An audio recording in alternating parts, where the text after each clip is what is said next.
আমার প্রিয় ভাইরা, আজ আমরা এখানে এসেছি ঈশ্বরের বাক্য অধ্যয়ন করার জন্য, যার জিরমীয় পুস্তকে আছে 47 অধ্যায়ের 1 নম্বর পদের কথা বলা হয়েছে। ফরন ঘষা পরাজয় করিবার পূর্বে পলেষ্টীয়দের বিষয়ে জিরমীয় ভাববাদের নিকটে সদাপ্রভুর যে বাক্য উপস্থিত হইল তাহার বৃত্তান্ত।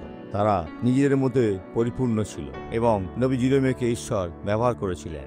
আর এরপর কি হলো? ফরন তাদের আক্রমণ করলো। যে ব্যক্তি ঈশ্বরের সাথে চলে না তাকে অবশ্যই প্রথমত তাদের জ্ঞান ফিরতে হবে এবং তারা যে অন্যায় কাজগুলো করছে তা বুঝতে পারে। আমি এটা কেন করছি? আমি কি চাইবো যে আমরা অথবা আমার পরিবারের সাথেও একই আচরণ করা হোক? আমি আর এটা করব না। এরপর তাদের ঈশ্বরের কাছে ক্ষমা চাইতে হবে এবং তাদের হৃদয়ে যিশুকে গ্রহণ করা, এবং তিনি আপনার জন্য সঠিক দরজা খুলে দেবেন। আমরা এখন প্রার্থনা করব। পিতা, আমরা এখন তোমার জন্য প্রার্থনা করি এবং ডাকি, আমি এখন ব্যক্তিকে আশীর্বাদ করি যিশুর নামে, যাতে তাদের উদ্ধার করা যায়। আর তাদের ভেতরে থাকা মন্দকে আমি আদেশ দিচ্ছি, এখনই চলে যাও যিশুর নামে। আর আপনি বলুন আমেন।